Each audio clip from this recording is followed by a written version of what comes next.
Bienvenue dans Partage et vous. Dans ce podcast introspectif, je vais t'inviter à te questionner à travers mon histoire, à t'observer, ressentir, te mettre en mouvement et surtout à t'accueillir et t'aimer. Explorer toutes tes facettes et ton impermanence, mais aussi laisser la place à la partie sombre, obscure ou confuse qui est en toi parfois. Elle est tellement importante. Libère cette voix intérieure qui a envie de s'exprimer. Accepte tes émotions, elles sont passagères. Laisse-toi être, même si tu es rempli de doutes, de paradoxes, de contradictions, sujet à la procrastination et l'autosabotage. Tu n'es pas que cela, rien n'est figé, tout change. Tu es juste humain et c'est parfait comme ça. Ensemble, nous allons chercher notre identité afin de mieux vivre avec nous et les autres.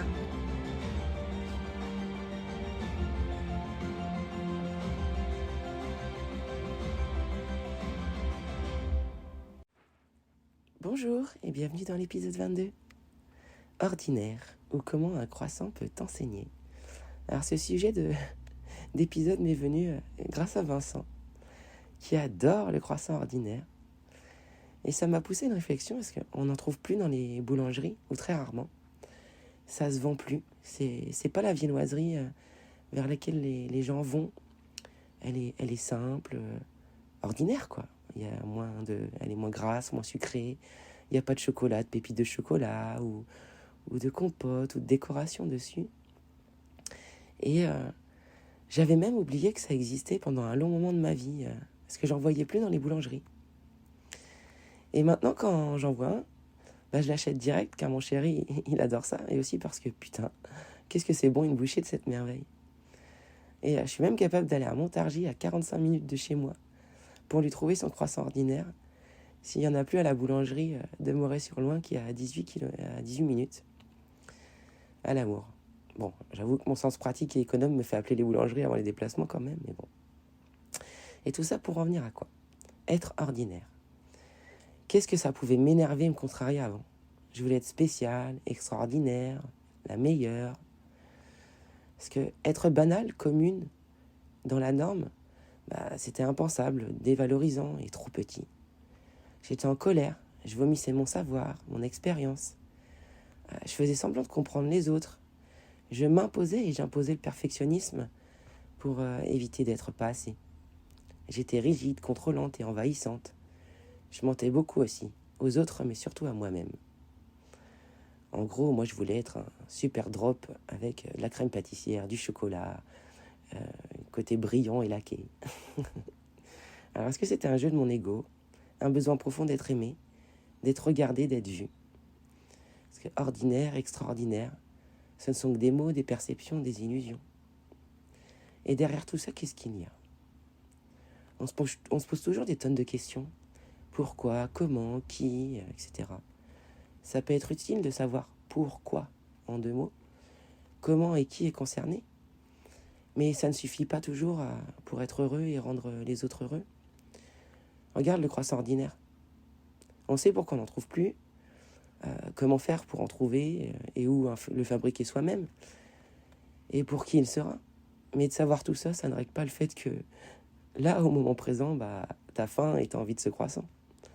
Les moyens que tu vas mettre en œuvre pour satisfaire ce besoin sont fluides par contre. Et si tu te donnais juste le droit d'être, c'est ça que ça m'évoque comme réflexion. Et c'est ça que j'ai envie de t'offrir aujourd'hui. Que tu te donnes ce droit sans t'obliger à être meilleur, le premier, le plus fort, le plus quelque chose en fait.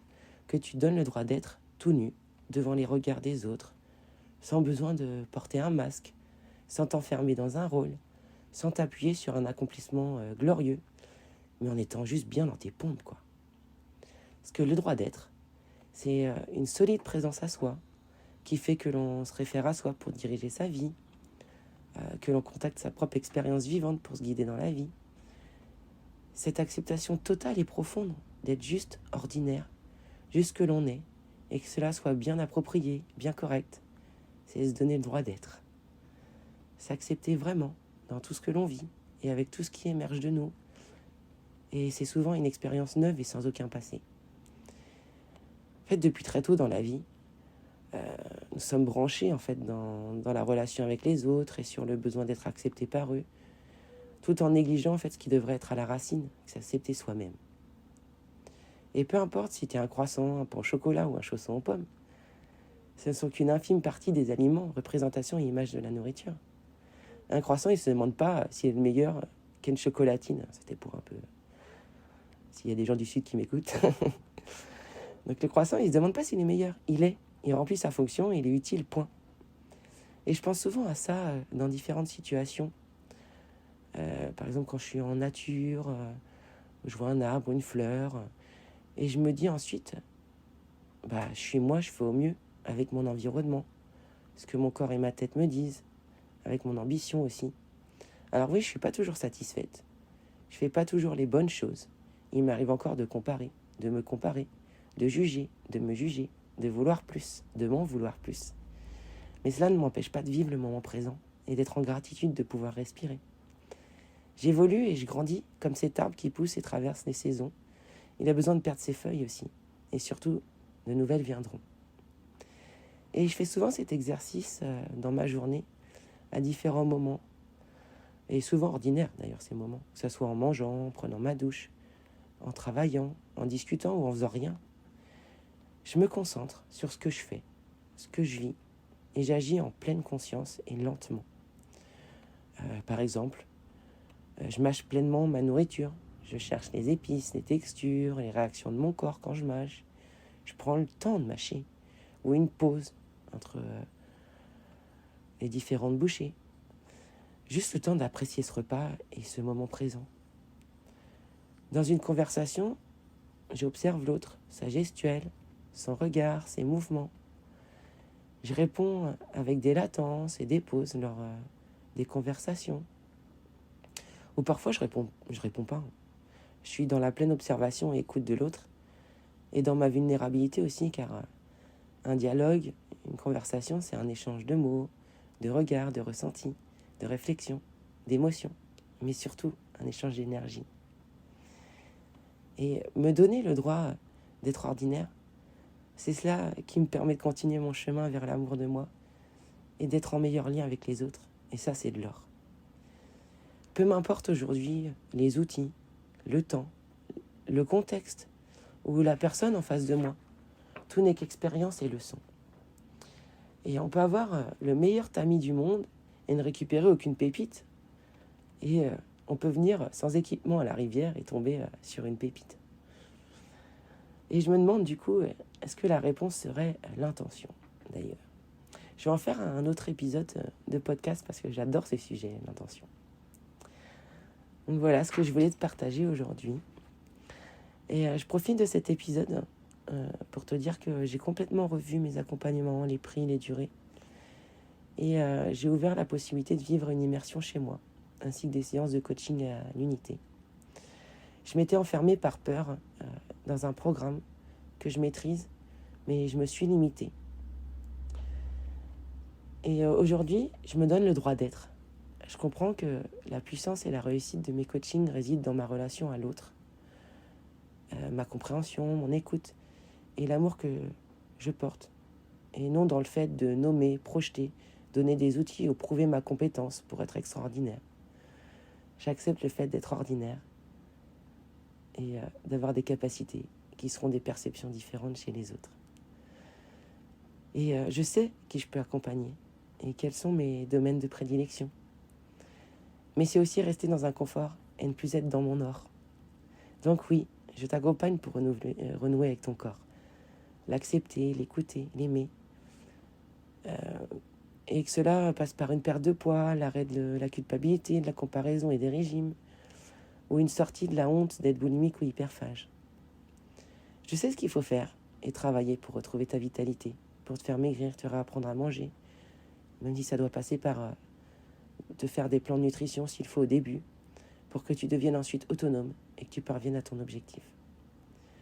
Ce que je sais aussi, c'est que le poids, c'est qu'un indicateur.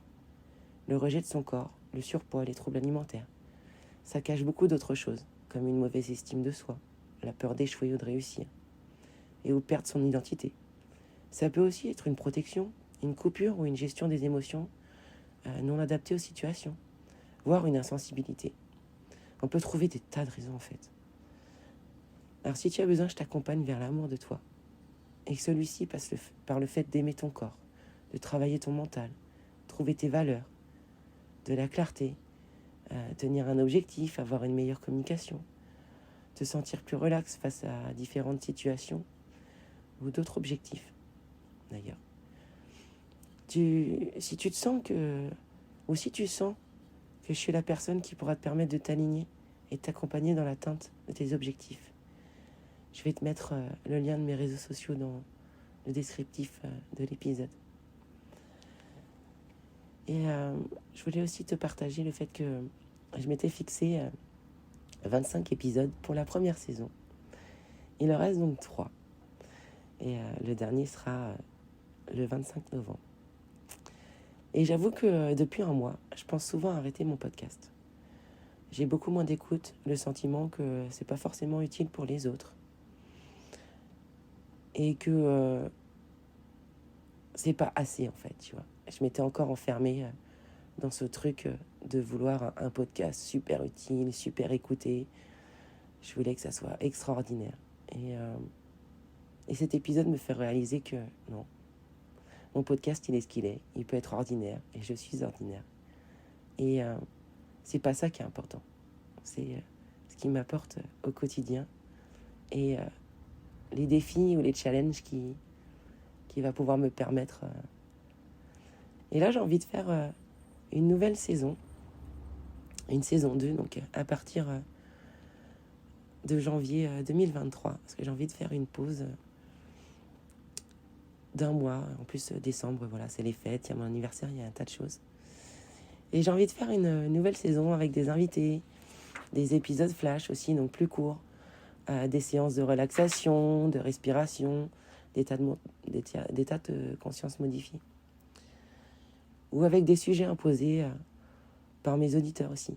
J'ai plein d'idées. J'ai profité de ce moment de pause pour structurer ma deuxième saison.